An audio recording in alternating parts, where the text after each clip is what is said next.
Good morning friends, मैं engineer Dinesh. दोस्तों, एक आईएएस कोच हैं।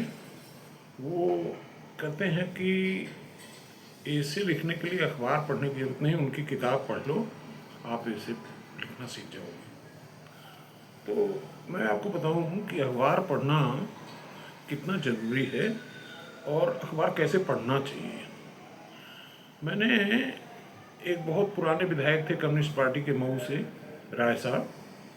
तो उनसे एक बड़ी अच्छी आदत सीखी, वो पुराने अखबार पढ़ते थे। पुराने अखबार का मतलब कि किसी एक न्यूज़पेपर में कोई आर्टिकल या कोई एडिटोरियल उनको पसंद आ गया और उसको पूरे तरीके से नहीं पढ़ पाए, तो रास्ते में न्यूज़पेपर वो पुराना वाला लेके चलते थे और जब टाइम मिलता था तो उसको पढ़ लेते थे।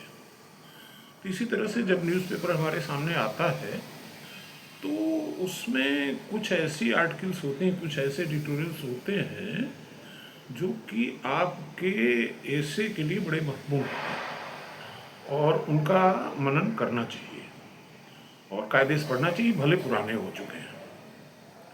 इसी तरह से एक उदाहरण से मैं आपको समझाऊं कि अभी कुछ एक दिन पहले एक शशि शेखर साहब हैं, वो दैनिक जागरण में एडिटोरियल लिखते हैं। तो मैं अखबार पढ़ता नहीं वैसे, तो मैंने देखा उसमें उन्होंने बड़ा अच्छा लिखा था।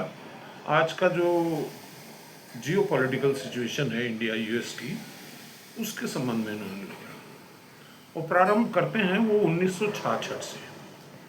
1966 में भारत के पास अमेरिका से वो PL 480 वाला गेहूं आता था, लाल वाला, जो वहाँ मुर्गियों के लिए होता था और उसको हम लोग खाते थे।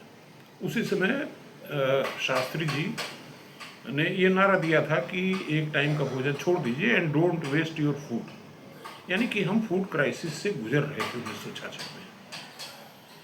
तो आज क्या स्थिति है भारत की? हम फूड सरप्लस स्टेट है।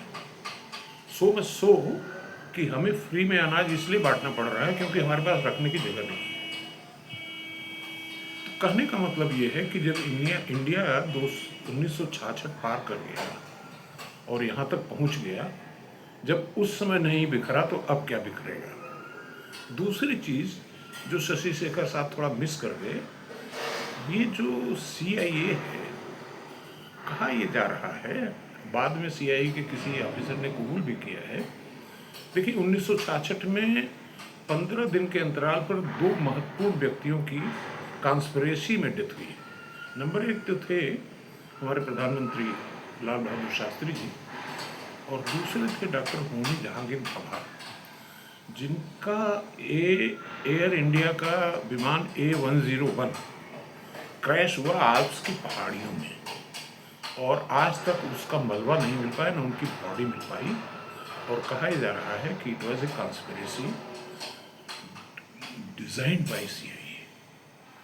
तो देखिए, जो अमेरिकन डीप स्टेट है वो कभी नहीं चाहता कि इंडिया आगे बढ़े, क्योंकि होमी भाभा साहब जो है, actually he was very close to creating a nuclear weapon और ये अमेरिका को पता था। तो इसलिए उन्होंने इनको एलिमिनेट करने की सोची। तो nobody is your friend.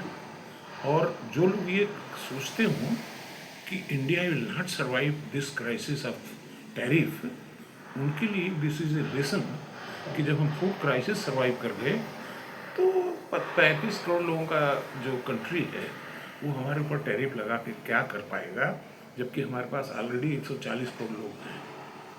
Thank you.